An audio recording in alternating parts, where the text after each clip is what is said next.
প্রিয় শিক্ষার্থীবৃন্দ, আসসালামু আলাইকুম। আশা করি সকলেই ভালো আছো। নাইম স্যার বাংলা অনলাইন ক্লাসে তোমাদের সবাইকে স্বাগত। নিয়মিত অনলাইন ক্লাসের আয়োজনে আজকে আমরা আরেকটি গুরুত্বপূর্ণ টপিক নিয়ে এসেছি। যে কোনো পরীক্ষাতে তোমাদের এইচএসসি, ভার্সিটি অ্যাডমিশন, যে কোনো পরীক্ষাতে এখান থেকে প্রশ্ন থাকবে। এই টপিক থেকে না থাকলেও এই টপিকের যিনি লেখক তার থেকে তো প্রশ্ন অবশ্যই থাকবে। চলো শুরু করা যাক। আমরা তাহলে মূল ক্লাসে চলে যাই। আমার পরিচয় পর্ব তোমরা জানো সকলে।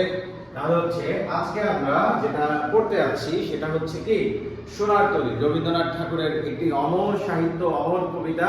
যুগে যুগে যেই কবিতা ভাবুকদেরকে ভাবনা জুগিয়েছে, যুগের প্রয়োজনে যেটার আবেদন প্রয়োজন দিন দিন বেড়েই চলেছে, সেরকম একটি কবিতা হচ্ছে সোনার তরী।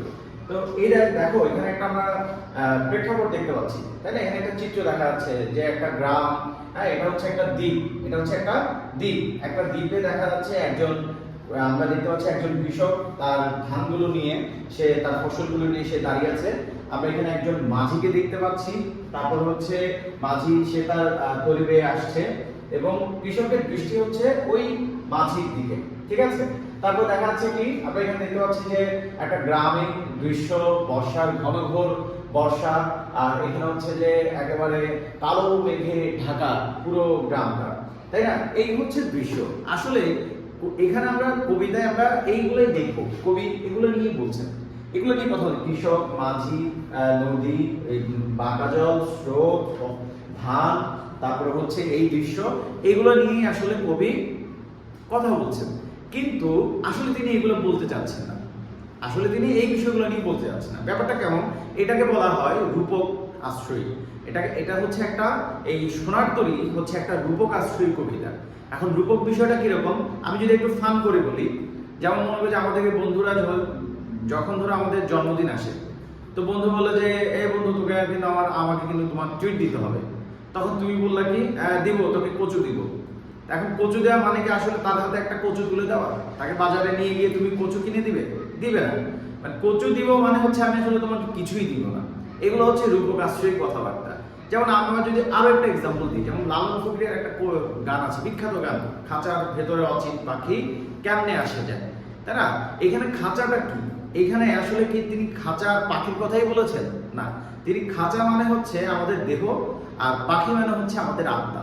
এই দেহের ভিতর আত্মাটা কিভাবে আসা যাওয়া করে লালন ফকির সেটা নিয়ে চিন্তা করছেন, কিন্তু সেটাকে তিনি সরাসরি না বলে একটু রূপক আশ্রয়ে বলেছেন, ঠিক আছে? ওকে, তাহলে এই কবিতাটা হচ্ছে ঠিক সেরকম একটা কবিতা। ওকে, তাহলে আমরা চলে যাই পরবর্তীতে। সোনার তরী রবীন্দ্রনাথ ঠাকুরের বিখ্যাত কবিতা। রবীন্দ্রনাথ ঠাকুর সম্পর্কে আমরা বেশ কিছু তথ্য আগে থেকেই জানি, আবারও আমরা একটু ঝালিয়ে নিলাম। আমরা জানি রবীন্দ্রনাথ ঠাকুরের জন্ম হচ্ছে কত সালে আমরা জানি না, সবাই তো জানি আশা করি।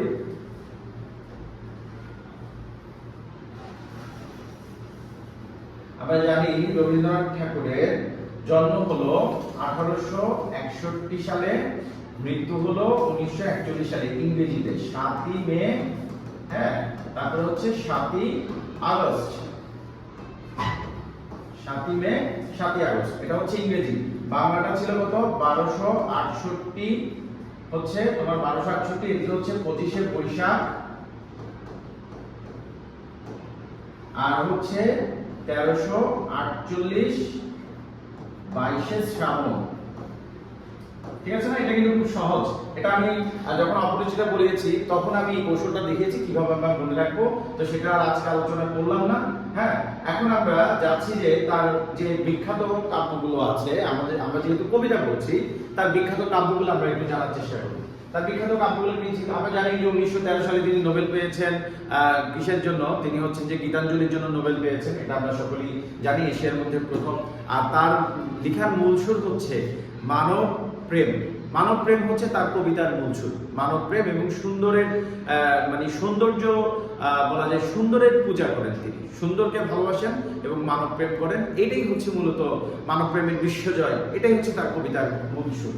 ওকে, তারপরে দেখো আমরা তার বিখ্যাত যে কাব্যগুলো আছে, এই কাব্যগুলোকে মনে রাখার জন্য একটা কৌশল অবলম্বন করেছি। তার 56টা কাব্য আছে। এতগুলো আমরা মুখস্থ করবো না, কারণ আমাদের পরীক্ষাতে এতগুলো আসবে না। যেগুলো পরীক্ষাতে আসবে আমরা শুধু সেগুলোকে নিয়েই আলোচনা করব।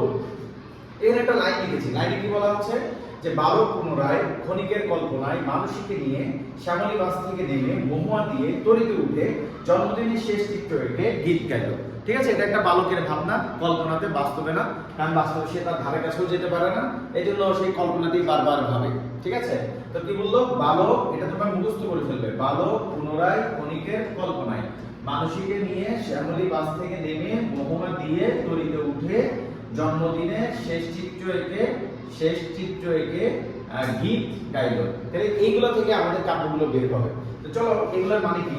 বালক মানে হচ্ছে বলাকা, বালক মানে কি বলাকা, বলাকা কাব্য। পুনরায় মানে হচ্ছে পুনষ্ট, পুনরায় মানে পুনষ্ট। ক্ষণিকের মানে হচ্ছে ক্ষণিকা, ক্ষণিকের মানে ক্ষণিকা। কল্পনায় মানে হচ্ছে কল্পনা, কল্পনায় মানে কি কল্পনা। মানসিকে মানে হচ্ছে জাস্ট মানসিক। ওকে, তারপর হচ্ছে শ্যামলী মানে পুরো শ্যামলীটাই। তারপর মহুয়া মানে মহুয়া। তরি মানে কি? তরি মানে আমরা বুঝেই গেছি, তরি মানে হচ্ছে সেই বিখ্যাত, যেটা আজকের পাঠ্য আমাদের সোনার তরি। ওকে, তরি মানে সোনার তরি। জন্মদিনের মানে হচ্ছে জন্মদিনে, এইটুকু পর্যন্ত এটাই হচ্ছে জন্মদিনে। আর শেষ মানে হচ্ছে শেষ লেখা, শেষ মানে শেষ লেখা। চিত্র মানে চিত্রা, চিত্রা আবার চৈতালি আছে একটা, চিত্রা চৈতালি। গীত মানে হচ্ছে গীতবিতান আছে, তারপরে হচ্ছে গীতাঞ্জলি আছে, আমরা জানি, যদিও বা এগুলো গানের সংকলন, গীতাঞ্জলি। আর একটা হচ্ছে গীতালি। ওকে, তাহলে এইগুলো হচ্ছে তার বিখ্যাত বিখ্যাত কাব্য। আমরা এই বিখ্যাত কাব্যগুলোকে এইভাবে একটা কৌশলের মাধ্যমে, একটা ফানি কৌশলের মাধ্যমে শিখে নিলাম। আবার বলছি, বালক পুনরায় ক্ষণিকের কল্পনায় মানুষকে নিয়ে শ্যামলী বাস থেকে নেমে মহুয়া দিয়ে তরিতে উঠে জন্মদিনের শেষ চিত্র এঁকে গীত গাইল। ঠিক আছে, তাহলে এই হচ্ছে আমাদের, এটা মনে রাখার জন্য আমরা এই কৌশলটা অবলম্বন করলাম। এটা তোমার বারবার পড়বে, বারবার পড়বে, বারবার পড়বে, তাহলে মুখস্থ হয়ে যাবে। ঠিক আছে, আচ্ছা, তারপরে আমরা চলে যাই আমাদের কবিতাতে, সোনার তরী কবিতাতে। তো সোনার তরী কবিতাতে কি বলছে দেখো, প্রথমে আমরা, কবি বলছেন এই কবিতাটা হচ্ছে মূলত একটি বর্ষার কবিতা, বর্ষার সিজনের কবিতা একটা। ঠিক আছে, বর্ষার কবিতা, যেটা আমরা আগে চিত্রপটে দেখেছি, বর্ষার দৃশ্যটা আমরা দেখেছি। দৃশ্যটা আমরা যদি আরেকবার দেখি, এই যে দেখো দৃশ্যটা আবার একবার দেখো, এটা তোমাদের ব্রেইনে সেট হয়ে গেলে তোমাদের জন্য কবিতাটা অনেক সহজ হয়ে যাবে। যে একজন কৃষককে দেখতে পাচ্ছি ধান নিয়ে, গগন মানে ওখানে বলছে কি, গগনে গরজে মেঘ, গগন মানে আকাশ, আকাশে মেঘের গর্জন, ঘন বর্ষা, ঘন ঘোর বৃষ্টি হচ্ছে, হ্যাঁ, কুলে একা বসে আছি নাহি ভরসা। এই কৃষক সে কুলে একা, যদিও এখানে দাঁড়িয়ে আছে, কবিতায় বলছে বসে আছে নাহি ভরসা, কোনো ভরসা পাচ্ছে না। রাশি রাশি ভাড়া ভাড়া ধান কাটা হলো সারা। এই যে পাচ্ছে পাচ্ছে, ভাড়া মানে হচ্ছে কি আসলে, ভাড়া মানে হচ্ছে, এই যে দেখো বলছে যে কুলে একা বসে আছি নাহি ভরসা, রাশি রাশি, রাশি রাশি মানে আমরা বুঝতে পারছি যে প্রচুর, রাশি রাশি মানে কি প্রচুর। ভাড়া ভাড়া, ভাড়া মানে হচ্ছে পাত্রে। ঠিক আছে, প্রচুর প্রচুর ধান পাত্রে পাত্রে, ধান কাটা হলো সারা, সারা মানে কি, সারা মানে শেষ, বলে না কাম সারছে, এই কাম সারছে মানে হচ্ছে শেষ। ওকে, ভরা নদী খুর ধারা, খুরের মতো ধারালো, কিসের মতো ধারালো, খুর চিহ্নিত, ওই যে ছেলেরা যে তোমার ইয়েতে সেলুনের দোকানে কি শেপ করে যে খুরটা থাকে, এই খুর, খুরের মতো ধারালো। এবং ঘর বর্ষা, আবার কি বলছে, বর্ষার মতো, বর্ষা মানে এখানে বোঝাচ্ছে বর্ষা, এবং বর্ষা মানে আবার বর্ষা আরেকটা আমরা জানি, সেটা হচ্ছে এই বর্ষা, এই বর্ষা না, এখানে বোঝাচ্ছে এই বর্ষাটাকে। এই বর্ষাটা কি, যেটা হচ্ছে তোমরা, আমরা দেখেছি মাছ ধরার জন্য এক ধরনের যে ধারালো একটা অস্ত্র বানানো হয় মাছের দিকে ছুঁড়ে মারার জন্য, সেই বর্ষাটার কথা এখানে বলা হচ্ছে, মাছ ধরার একটা অস্ত্র বা দিনকালে শিকারের একটা অস্ত্র, সেই বর্ষার মতো ধারালো। তাহলে নদীর স্রোতকে কিসের মতো ধারালো বলেছে, খুরের মতো এবং বর্ষার মতো। ঠিক আছে, এটা এই বর্ষার মতো, এই দুইটা মনে রাখতে হবে। নদীর স্রোতকে কিসের মতো ধারালো বলেছে, খুরের মতো এবং বর্ষার মতো। তারপর বলছে কি, কাটিতে কাটিতে ধান এলো বর্ষা, ধান কাটতে কাটতে বর্ষা চলে আসছে। আসলে এখানে ধান কাটার কথা কবি বুঝাচ্ছে না, কবি কিসের কথা বুঝাচ্ছে সেটা আমরা শেষের দিকে বুঝাই, আমরা শেষের দিকে আলোচনা করব। তারপর বলছে কি, একখানি ছোট ক্ষেত। ছোট ক্ষেত বলতে এখানে অন্য একটা কিছুকে বোঝাচ্ছে, আমরা সেটা পরে দেখবো। আমি একেলা, এই যে দেখো একেলা শব্দটা কি খুবই বারবার ব্যবহার করবে। একেলা, একাকিত্ব, অসহায়ত্ব, এগুলো নিয়ে বারবার কথা বলছে। চারিদিকে বাঁকা জল করেছে খেলা, এই বাঁকা জল একটা বিশেষ কিছুর প্রতীক। পরপারে দেখি আঁকা তরু ছায়া মশি মাখা, তরু ছায়া মশি মাখা মানে গাছপালাগুলো, তরু মানে গাছপালাকে বোঝাচ্ছে, লতাপাতাকে বোঝাচ্ছে, ছায়ায় মশি, মশি মানে হচ্ছে কালো। মশি একটা কথা আছে না, অসির চেয়ে মশি বড়, অসির চেয়ে মশি বড় একটা কথা আছে তো, সেই মশি, মশি মানে হচ্ছে কি কালো, ঠিক আছে। মশি মাখা, এই কালোতে ঢেকে গেছে গাছপালাগুলো। পরপারে নদীর ওই পারে দেখা যাচ্ছে গাছপালাগুলো কালোতে ঢেকে গেছে, তাই না? আমি একটু আগেই দেখেছি একটা দৃশ্য করে। গ্রামখানি মেঘে ঢাকা প্রভাত বেলা, সকালবেলায় গ্রামটা কি হয়ে গেছে, একেবারে মেঘে ঢেকে গেছে। সকালবেলায় মনে হচ্ছে একেবারে সন্ধ্যা হয়ে গেল, মাঝে মধ্যে হয় না বৃষ্টি আসার আগ মুহূর্তে দেখি যে আমরা একেবারে সন্ধ্যার মতো পরিবেশ সৃষ্টি হয়ে যাচ্ছে, ঠিক সেরকম একটা পরিবেশ সৃষ্টি হয়ে গেল।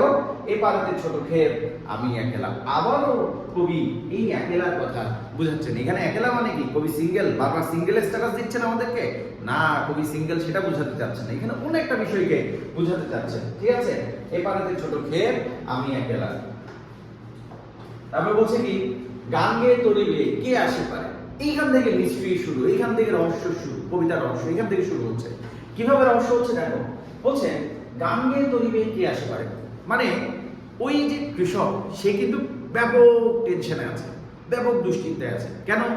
এই ঘন ঘোর একটা বর্ষায় দ্বীপের মাঝখানে এতগুলো ফসল নিয়ে, বলা যায় তার সারা জীবনের কর্ম নিয়ে, ফসল নিয়ে সে দাঁড়িয়ে আছে এই বর্ষার সিজনে, তাই না? এখন তার টেনশন হচ্ছে এই ফসলগুলো যদি নষ্ট হয়ে যায়, এই যে নদীর যে স্রোত, উত্তাল স্রোত, যে কোনো সময় এই দ্বীপটা বিলীন হয়ে যেতে পারে নদীর স্রোতের সাথে, তাহলে তার ফসলগুলো কি হবে, সে ব্যাপক টেনশনে আছে। এমন সময় বলছে কি, গান গেয়ে তরিবে কে আসে পারে। এমন সময় একজনকে দেখা যাচ্ছে পাড়ের দিকে, একজন কি গান গেয়ে গিয়ে আসছে। আচ্ছা ব্যাপারটা কেমন হবে, তুমি খুব টেনশনে আছো, কিন্তু তোমার পাশের জন দেখা যাচ্ছে যে কি খুব ধুমসে গান করছে, তাহলে তোমার কাছে মানে বিষয়টা কেমন লাগবে? আরে আমি আছি টেনশনে, আর এই কোলায় দেখো, এই মেয়ে দেখো কত মানে চিলের মধ্যে আছে বিষয়টা। এখন সে হচ্ছে যে ঠিক এরকমই, মানে আমি টেনশনে, কিন্তু এই লোকটা গান গেয়ে গিয়ে আসছে, টেনশন নাই কোনো, ঠিক আছে। সে কি গান গাচ্ছে, হয়তো গাচ্ছে বেদের মেয়ে জ্যোৎস্নায় আমায় কথা দিয়েছে, হ্যাঁ, সেই গান গেয়ে গিয়ে আসছে। দেখে যেন মনে হয় চিনি উহারে, তাকে দেখলে মনে হয় আমি ওকে চিনি, চেনা চেনা লাগছে তাকে, ঠিক আছে। কি লাগছে? চেনা চেনা লাগছে। তারপর বলছে ভরা পালে চলে যায়, সে কি পাল তুলে চলে যাচ্ছে, কোন দিকে না কি চায়। এইদিকে একটা লোক টেনশনে আছে, ব্যাপক টেনশনে আছে এই লোকটা, আর ওইদিকে ও গান গেয়ে গিয়ে চলে যাচ্ছে। শুধু গান গাচ্ছে না, এই যে এখানে একটা মানুষ এতগুলা ফসল নিয়ে, কর্ম নিয়ে দাঁড়িয়ে আছে এই বর্ষার দুর্বিপাকে, মানে বর্ষার দুর্যোগপূর্ণ পরিস্থিতিতে, ওই লোকের কোনো টেনশনই নেই এগুলো নিয়ে। ওই যে গান গেয়ে চলে আসছে ওই মাঝি, মূলত মাঝি কোনো টেনশনই নেই এই ব্যাপারটা নিয়ে। কোন দিকে নাহি চাই, ঢেউগুলো নিরুপায় ভাঙে দুধারে, দেখে যেন মনে হয় চিনি উহারে।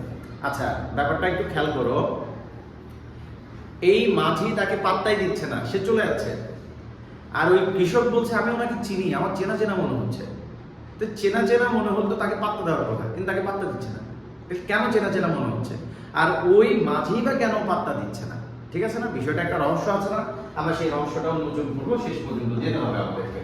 তারপর হচ্ছে ওগো তুমি কোথা যাও, কোন বিদেশে, মানে তুমি কি বিদেশে যাচ্ছ, কোথায় যাচ্ছ? আচ্ছা প্রশ্নটা এইটুকু পর্যন্ত বললেই হতো, ওগো তুমি কোথা যাও, এইটুকু পর্যন্ত বললেই হতো, কিন্তু এখানে আবার বিদেশ শব্দটা কেন তুমি যুক্ত করলে? তাহলে এখানে বিশেষ একটা রহস্য আছে। তুমি কি বিদেশে যাচ্ছ? বাড়ি ভিড়াও তরি কুলেতে এসে, একবার কোথায় এসে, কুলের মধ্যে এসে নৌকাটাকে একটু ভিড়াও দেবো। তারপরে যেও যেথা যেতে চাও, যারে খুশি তারে দাও। হইলো এটা কিছু, ওকে পাত্তাই দিচ্ছে না, আর তাকে বলছে তোমার যাকে ইচ্ছা তুমি তাকে দিও, যেখানে খুশি তুমি সেখানে চলে যাও, তোমার যাকে খুশি তাকে দিয়ে দিও, আমার ফসলগুলো তুমি যাকে ইচ্ছা তাকে দিয়ে দিও, আমি কিচ্ছু মনে করবো না। তারপর বলছে শুধু তুমি নিয়ে যাও ক্ষণিক ভেসে, আমার সোনার ধান কুলেতে এসে। আমার এই যে সোনার ধান কেন বলছে, মানে এটা হচ্ছে পরিশ্রমের, সারা জীবনের পরিশ্রমের ফসল, নিজের সন্তানের মতো এগুলো, এই জন্য এগুলো কি বলছে, বল না আমার সোনার টুকরো ছেলে, আমার কি সোনার টুকরো ছেলে, একেবারে সোনা না, সোনা মানে কয়লাও হবে না ছেলে, কিন্তু তারপরেও মায়ের কাছে সোনার টুকরো ছিলেন নিজের সন্তান বলে, তাই না? এগুলো কবি এই যে কৃষক তার নিজের ফসল, কষ্টের ফসল, এগুলো অনেক পরিশ্রম করে সে সারা জীবনের অর্জন করেছে, এগুলো তার কাছে সোনার ধান। ঠিক আছে, কিন্তু এখানে আরেকটা কিছুকে বোঝাচ্ছে, আমরা সেটা আবার যখন একটু রিপিটে যাব তখন বোঝার চেষ্টা করবো। বলছে আমার সোনার ধান কুলেতে এসে, তুমি কুলে এসে আমার ধানগুলোকে তুমি কি করো, নিয়ে যাও, আর তোমার যা ইচ্ছে তুমি তাকে দিয়ে দিও, আমি কিচ্ছু মনে করবো না। কিন্তু কথা হচ্ছে ওকে তো চিনে না, ওকে তো পাত্তাই দিচ্ছে না, সে কেন জোর করে তাকে দিতে চাচ্ছে? আবার বলছে তুমি নিলেই হবে, তুমি তাকে কাউ যা ইচ্ছে তাকে দিয়ে দিও। তাহলে এখানে একটা রহস্য কাজ করছে। হ্যাঁ, একটা রহস্য আছে, রহস্যটা আমরা শেষ উন্মোচন করবো। তারপর বলছেন যত চাও তত লও তরণী পরে, আর আছে আর নাই দিয়েছি পরে, যা ছিল আমার কাছে সবই তরণী পরে। পরে মানে হচ্ছে উপরে, পরে মানে কি উপরে, তরণীর উপরে। তরণী মানে কি, তরণী মানে হচ্ছে নৌকা, তাই না? তরণী মানে হচ্ছে নৌকা, জয় বাংলার নৌকা না, আবার এটা হচ্ছে যে এখানে কি নৌকা আর কি, ঠিক আছে, ওই মাঝির নৌকা, ঠিক আছে। তার আছে আর নাই, না দিয়েছে পরে। এতকাল নদী কূলে জাহালয়ে ছিনু ভুলে, এতদিন নদীর মধ্যে আমি ছিনু, ছিনু মানে হচ্ছে ছিলাম, ছিনু মানে কি ছিলাম, যা কিছু নিয়ে আমি ভুলেছিলাম। কারণ আমরা সারা জীবন আমাদের কর্ম নিয়েই ডুবে থাকি, তো এই কৃষকও তার এই ফসল নিয়ে সে মগ্ন ছিল এতদিন এত জীবন, ঠিক আছে। সকলেই দিলাম তুলে ধরে ভিতরে, এইখানে হচ্ছে মানে এই কথাটার মধ্যে একটা বিশেষত্ব চলে এসেছে। থরে থরে বললেই হতো, স্তরে স্তরে, থরে থরে মানে স্তরে স্তরে। কবি থরে থরে না বলে বলছে থরে থরে। এটার মধ্যে একটা উপসর্গের মধ্যে বিটা কি, বিটা হচ্ছে একটা উপসর্গ যোগ করে কবি এই শব্দটাকে একটা অন্য লেভেলে, অন্য মাত্রায় নিয়ে চলে গেছে। কি ধরনের বিষয়টা বলছে, এই যে মানে কৃষকের যত্নের, কষ্টের, পরিশ্রমের, তাই না, শ্রম, ঘাম, মেধার সবকিছু সমন্বয় করে এই ফসলগুলো সে ফলিয়েছে, সেই ফসলগুলোকে এখন সে তুলে দিচ্ছে। তুলে দেওয়ার সময় সে কিভাবে তুলে দিচ্ছে? শুধু কি আপনি তুলেই দিচ্ছে না, এই থরে বিথরে বলার মধ্যে কি আছে? যত্ন আছে, ভালোবাসা আছে, হ্যাঁ, মায়া আছে, মমতা আছে। এখানে কি আছে? মায়া মমতা কাজ করছে, যত্ন ভালোবাসা কাজ করছে, তুলে দিচ্ছে। বাচ্চাকে যখন মা স্কুলে পাঠাচ্ছে, তাই না, কি করছে? চুলটা আঁচড়ে দিচ্ছে, একটা মানে আয়রন করা শার্ট প্যান্ট পরিয়ে দিচ্ছে, তারপরে সবকিছু করে খাবার দাবার খাইয়ে চুলটাকে আঁচড়ে দিয়ে ক্রিম লাগিয়ে দিয়ে তারপরে কপালে একটা চুমো দিয়ে তারপরে সন্তানকে কোথায় পাঠাচ্ছে? স্কুলে বা পড়াশোনার জন্য পাঠাচ্ছে। যতক্ষণ পর্যন্ত না সন্তান কি হচ্ছে, চলে যাচ্ছে, ততক্ষণ পর্যন্ত মা দরজায় দাঁড়িয়ে আছে। তাহলে এখানের মধ্যে কি আছে? যত্ন আছে, ভালোবাসা আছে, মায়া আছে, মমতা আছে। ঠিক এই ফসলগুলোকে যখন সে তুলে দিচ্ছে, শুধু তুলেই দিচ্ছে না, এই তুলে দেওয়ার মধ্যে যত্ন দিয়ে, খুব যত্ন করে, হ্যাঁ, মমতা সহকারে সেগুলোকে স্তরে স্তরে সাজিয়ে দিচ্ছে। কেন? নিজের পরিশ্রমের ফসল বলে, নিজের কষ্টের ফসল বলে এগুলা, ঠিক আছে। তারপর বলছে এইবার বলছে এখন আমার এই মতো করুণা করে, এবার বলছে দয়া করে একটু আমাকে তুলে নাও নৌকাতে, রিকোয়েস্ট করছে। আচ্ছা, প্রথমে কিন্তু বলছে তুমি শুধু ফসল নিলেই হবে, তারপরও বাঙালি মন তো আর কি, খাইতে দিলে শুইতে চাই বলে না একটা কথা আছে না, তো সেরকম বলছে ভাই এবার কি আমাকে একটু নেওয়া যাবে, একটু জায়গা হবে আমার, হ্যাঁ, ওই যে কল্যাণীর মতো জিজ্ঞেস করতেছে আর কি, তাই না, জায়গা আছে? রবীন্দ্রনাথের 100 যেখানে যায় সেখানে খালি বলে জায়গা আছে। আচ্ছা, যাই হোক। আচ্ছা, তারপর বলছে ঠাই নাই ছোট তরি, ছোট্ট একটা নৌকা, ওখানে আমার ঠাই হবে না, জায়গা হবে না। আমার সোনার ধানে গিয়েছে বলে আমার ফসলগুলোই সেখানে জায়গা হয়ে গেছে, আমার আর কোনো স্থান নেই। শ্রাবণ গগন ঘিরে, শ্রাবণ মাস, তাহলে এটা যদি প্রশ্ন করে কোন মাসের কথা উল্লেখ আছে বা এটা কোন মাসের কবিতা, তাহলে বলতে হবে শ্রাবণ মাসের কথা উল্লেখ করা আছে এখানে। শ্রাবণ গগন ঘিরে, শ্রাবণের আকাশটা ঘিরে, ঘন মেঘ ঘুরে ফিরে, তাই না, ঘন মেঘ ঘুরে ফিরে বারবার মেঘের ঘনঘটা দেখা যাচ্ছে। তারপর হচ্ছে শূন্য নদীর তীরে রবীন্দ্র পড়ি, যাহা ছিল নিয়ে গেল সোনার তরী। শূন্য নদীর তীরে আমি পড়েই থাকলাম এবং যা কিছু ছিল এই সোনার তরীটা স্বপ্নে। দেখো, তখন বলেছে শুধু তরী, ফসল তুলে দেওয়ার পরে বলছে সোনার তরী, কেননা সোনার ধানে স্পর্শ পেয়েছে সে, সেজন্য সে সোনার তরী হয়ে গেছে। ওকে, এইবার আসো আমরা এখন রহস্য উন্মোচন করব। এখন হচ্ছে আমাদের রহস্য উন্মোচন পর্ব। কি হলো এখানে? তাহলে প্রথমে আসো আমরা এখানে কিছু নোট নিতে হবে আমাদেরকে। প্রথমে আমাদেরকে কিছু নোট নিতে হবে। নোটটা কি? এখানে যে কৃষককে দেখা যাচ্ছে, কৃষক, সেই কৃষক আসলে কি? কৃষক হচ্ছে এখানে কিসের প্রতি? কবি, কবি বা শিল্প স্রষ্টা, কবি বা শিল্প স্রষ্টা। কৃষক হচ্ছে এখানে কি? কবি বা শিল্প স্রষ্টা। এখন কবির কাজ কি? সাহিত্য সৃষ্টি করা, শিল্প সৃষ্টি করা কবির কাজ। একজন শিল্প স্রষ্টার কাজও হচ্ছে শিল্প সৃষ্টি করা। ঠিক আছে? তাহলে এই কৃষক যে সোনার ধান ফলিয়েছে, সোনার ধান ফলিয়েছে, এগুলো হচ্ছে তার মহা মূল্যবান শিল্প, শিল্পকর্ম। ঠিক আছে? যেটাকে সোনার ধান বলছে, এগুলো হচ্ছে আসলে মানুষের জীবনের তো মানুষের কর্মটাই হচ্ছে আসল। তুমি যখন একটা ধরো যে তুমি আমার নামে যদি বা তোমাদের কারো নামে যখনই কোনো একটা অকারেন্স হয়, কোনো একটা প্রাপ্তি ঘটে অথবা দুর্ঘটনা ঘটে, যেটাই হোক না কেন, প্রথমেই বলে অমুক প্রতিষ্ঠানের এই কাজটা করেছে। নিউজটা হবে দেখবা যে অমুক প্রতিষ্ঠানকে নিয়ে, অর্থাৎ মানুষকে পরিচিত করা হয় তার কর্মের মাধ্যমে। একজন মানুষের জীবনের অ্যাসেট হচ্ছে কর্ম, তার কর্ম। টাকা না, পয়সা না, আড্ডা না, কোনো কিছুই না। শুধুমাত্র মানুষের জীবনের অ্যাসেট, সম্পদ হিসেবে থেকে যাবে তার কর্ম। ঠিক আছে? এই জন্য বলছে কর্ম হোক মানে জন্ম হোক যথাযথ, কর্ম হোক ভালো, বলা হয়েছে না? কেন? কারণ মানুষের জীবনের মানে গুরুত্বই হচ্ছে এগুলো। বাকিগুলো কিন্তু মানুষ আলোচনা করবে না, মৃত্যুর পরে কি কর্ম করে গেছে সেগুলোই মানুষ আলোচনা করবে। ঠিক আছে? তো সেই জন্য এখানে সোনার ধান মানে হচ্ছে এই যে কবি বা শিল্প স্রষ্টার শিল্পকর্মগুলোকে বোঝাচ্ছে। এরপরে আসো এই যে মাঝি বা তরি, এটা হচ্ছে কিসের প্রতীক? এটা হলো মহাকালের প্রতীক। এটা কিসের প্রতীক? মহাকালের প্রতীক এটা। ওকে, এটা হচ্ছে মহাকালের প্রতীক। মাঝি বা তরি এটা হলো মহাকালের প্রতীক। ঠিক আছে? এরপরে যেটা কাল, বাঁকা জল, বাঁকা জল যেটা আছে, বাঁকা জল, সেটা হলো কাল স্রোতের প্রতীক। কিসের প্রতীক এটা? কাল স্রোতের প্রতীক। এটা বাঁকা জলটা কাল স্রোতের প্রতীক। ঠিক আছে?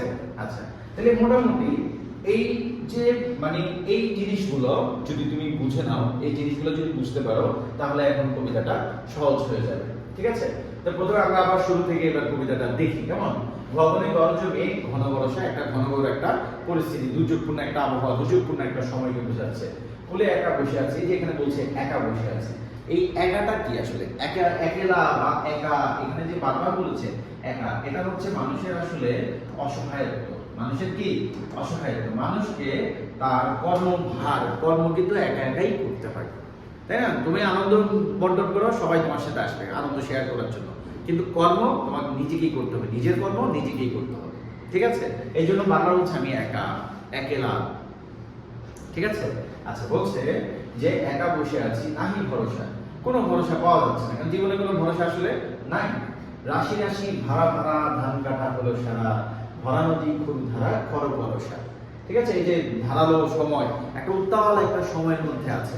ঠিক আছে? উত্তাল একটা সময়ের মধ্যে আছে। কাটিতে কাটিতে ধান এলো বর্ষা, কাটিতে কাটিতে ধান এলো বর্ষার মানে হচ্ছে মানে জীবনের শেষ সময়টা চলে এসেছে আসলে। কাটিতে কাটিতে ধান এলো বর্ষা বলতে কি বোঝায়? জীবনের শেষ সময়টা চলে এসেছে। ঠিক আছে? যেমন আমরা হচ্ছে যে আমরা কি হতে চাই? আমরা সবসময় অমর হয়ে থাকতে চাই। আমরা পৃথিবীতে মানে পৃথিবী থেকে আসলে আমরা বিদায় নিতে চাই না। এত সুন্দর, মরিতে চাই না আমি সুন্দর ভুবনে, তাই না? কবি বলেছেন, রবীন্দ্রনাথই বলেছেন, হ্যাঁ, মানবের মাঝে বাঁচিবারে চাই, তাই না? আমি মানবের মাঝে বেঁচে থাকতে চাই, আমি সুন্দর পৃথিবীতে আমি মরতে চাই না, তাই না? তো আমাদের এটা ইচ্ছা। এখন আমরা কর্ম করতে করতে, কর্মের মধ্যে ডুবে থাকতে থাকতে থাকতে থাকতে একসময় আমাদের জীবনে শেষ সময়টা চলে আসে। এইখানেও বর্ষার সময়টা চলে এসেছে। তারপরে বলছে একখানি ছোট ক্ষেত। এই একখানি ছোট ক্ষেত মানে হচ্ছে আমাদের ছোট জীবন। আমাদের জীবনটা কি বড়, অনেক বড় না, আমাদের জীবনটা খুব ছোট জীবন। ছোট জীবনের কথা বলছে। আমি একলা, আবার এই ছোট্ট জীবনে আমাকে একাই আবার সকল কর্মভার নিতে হচ্ছে। ঠিক আছে? চারিদিকে বাঁকা জল, এটা আমি একটু আগে বলেছি, বাঁকা জল হচ্ছে কাল স্রোতের প্রতীক। ঠিক আছে? বাঁকা জল হচ্ছে কাল স্রোতের প্রতীক, অর্থাৎ সময়ের স্রোত যেটা বয়ে চলে যায়। সময়ের স্রোত এটাকে কখনো আটকানো যায় না, এটা বয়ে চলে যায়। ওকে, বাঁকা জল পড়েছে খেলা, পরপারে দেখে আঁকা তরু ছায়া মুসি মাখা। এখানে পরপারে বলতে মৃত্যুর পরবর্তী জীবনকে বোঝাচ্ছে। পরপার বলতে মৃত্যুর পরবর্তী জীবনকে বোঝাচ্ছে,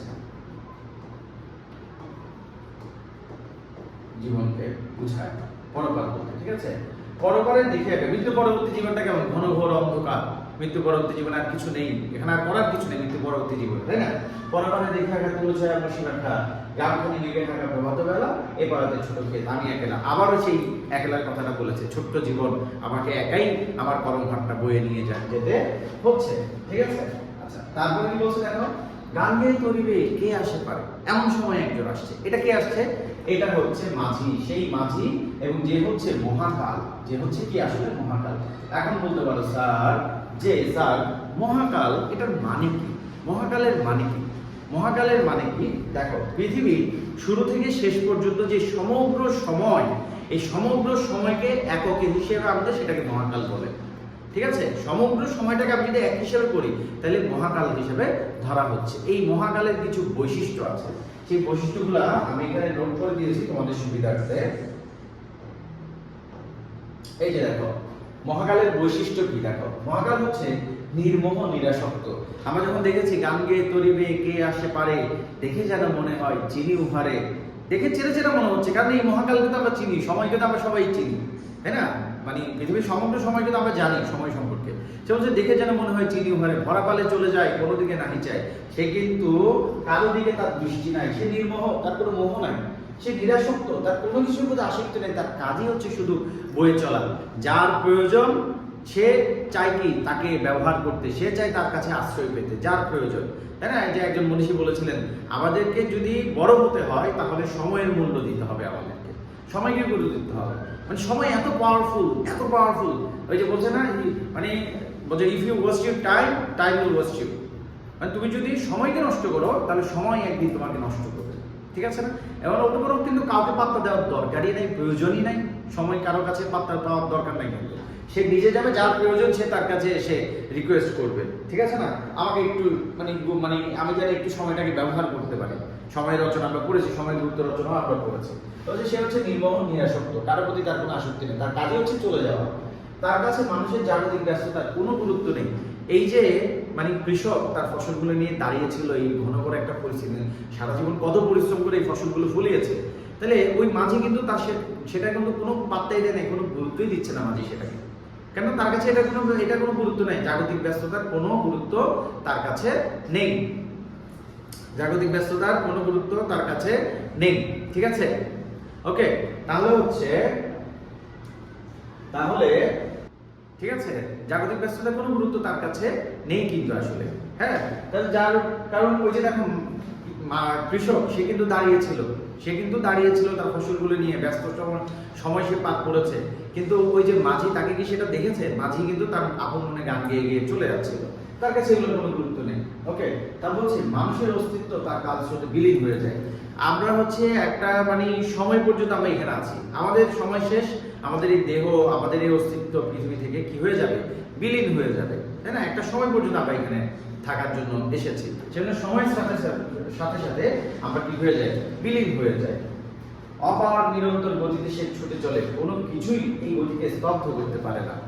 সে শুধু কি ছুটে চলাই হচ্ছে তার কাজ, কোনো কিছুই তাকে থামাতে পারবে না। মহাকাল নিজেই স্বয়ং সম্পূর্ণ, সে নিজ থেকেই স্বয়ং সম্পূর্ণ, তাকে কেউ কিছু দিতে পারবে না। যার প্রয়োজন সে রিকোয়েস্ট করবে তার কাছে ঠাঁই পাওয়ার জন্য, মানে কি সময়ের মধ্যে ঠাঁই পাওয়ার জন্য।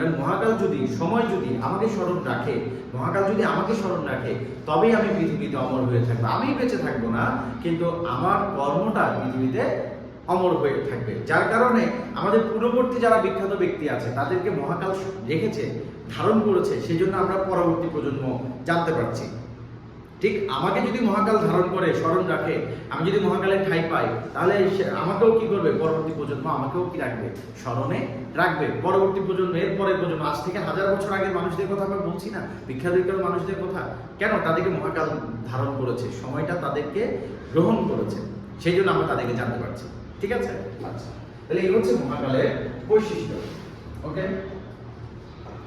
তাহলে বলছে বলছে ফলাফলে চলে যায় কোনো দিকে ধাই যায় ঢেউ বলে নির্ভর ভাঙি দুলারে দেখে যেন মনে হয় চিনি ঘরে, এটা আমি বলে ফেলেছি। এখন তাকে বলছে তুমি একটু আসো, তাই না? কোন বিদেশে? বিদেশ মানে হচ্ছে এখানে বোঝাচ্ছে বিদেশ মানে হচ্ছে চিরায়ত শিল্পলোক, চিরায়ত শিল্পলোক যেখানে গেলে অমর হয়ে থাকা যায়। শিল্পগুলো কি থাকে? যেখানে অমর হয়ে থাকা যায়। এবং কবি তার এই চিরায়ত শিল্পলোকে ঠাঁই পাওয়ার জন্য মানে আকুল হয়ে আছে, চিরায়ত শিল্পলোকে ঠাঁই পাওয়ার জন্য। যেখানে গেলে আমি কি হয়ে থাকবো? অমর হয়ে থাকবো, আমাকে তুমি সেখানে নিয়ে যেও প্লিজ, রিকোয়েস্ট করছে, অনুরোধ করছে। চিরায়ত শিল্পলোকে ঠাঁই পাওয়ার কবির আকুলতা, কবির আকুল আবেদন। তারপর কি বলছে? বারেক ভিড়াও তরি খুলিতে, একটু এসে তরিতে তোমার তরিটা একটু এসে পারে একটু ঘেরাও, একবার যে যেটা যেতে চাও, যারা খুশি তারা দাও, শুধু তুমি নিয়ে যাও খনিকে এসে। মানে এত ইম্পর্টেন্ট মহাকাল, সে এত ইম্পর্টেন্ট যে বলছে তোমার যাকে ইচ্ছে তাকে দিও, আমার কোনো আপত্তি নাই। তাকে সে পাত্তাই দিচ্ছে না, কিন্তু সে বলছে তোমার যাকে খুশি তুমি তাকে দাও, আমার কোনো আপত্তি নাই, ঠিক আছে? তারপর বলছে যারা খুশি তারা দাও, শুধু তুমি নিয়ে যাও খনিকে এসে। শুধু তুমি একটু মানে কি আমার ফসলগুলো একটু নিয়ে গেলেই হবে, আমার সোনার ধান কুলিতেছে। সোনার ধান কেন? এটা আমি বলেছি আগে। সোনার ধান বলা হচ্ছে কর্মভার। কিসের ভার? কর্মভার, নিজের যত্নের ফসলের যত্নের পরিশ্রমের ফসল, এই জন্য এটাকে সোনার ধান বলে। সারা জীবনের অর্জন যেগুলো, এই জন্য এগুলোকে কি বলছে? সোনার ধান বলছে। আর বলছে যত যাও তত লাও তরণী করে, আর ছাড় নাই নিচে যা ছিল ফসল সব তোমাকে দিয়ে দিলাম। এতকাল নদীগুলো জাহালে ছিনিগুলো সকলে দিলাম তুলে ঘরের ভিতরে, এখন আমার এরকম করুণা করে। দেখো এখানে একটা মিষ্টি হচ্ছে, ও কিন্তু বলে নাই তুমি আমাকে একটু কি করো ওই পারে দিয়ে আসো, সেটা বলে নাই। সে জানে কেন বলে নাই না, সে ওই পারে দিয়ে আসতে বলে নাই কেন? কারণ কি? কারণ হচ্ছে এটা শেষের দিকে বলছে, এই যে সে ফসলগুলো তুলে দিচ্ছে যত্ন করে, এরপরে সে রিকোয়েস্ট করছে আমাকে একটু তুলে দাও সেখানে। অর্থাৎ কোথায়? মহাকালে আমার অস্তিত্বটাকে একটু ঠাঁই দাও, আমিও যেন বেঁচে থাকি, আমার অস্তিত্বও যেন টিকে থাকে মহাকালের কাছে, সে রিকোয়েস্ট করছে। কিন্তু হবে? বলছে ঠাই নাই ছোট শীতরি। অর্থাৎ মহাকাল শুধু মানুষের কর্মকে নেয়, মানুষকে নেয় না। শুধু মানুষের কর্মকে স্থান দেয়, মানুষকে স্থান দেয় না, ঠিক আছে? ওই কর্ম বেঁচে থাকলেই ওই মানুষটা বেঁচে থাকে, কিন্তু মানুষের দৈহিক কোনো অস্তিত্ব আর মানুষের থাকে না, সময়ের সাথে সাথে সেটা বিলীন হয়ে যায়। ওকে, আবারই সোনার ধানে গিয়েছে ঘুরি, শ্রাবণে গগনে ঘিরে ঘন মেঘ ঘুরে ফিরে শূন্য নদীর তীরে রহিল পড়ি। ঠিক আছে? যে শূন্য নদীর তীরে আমি কি করলাম?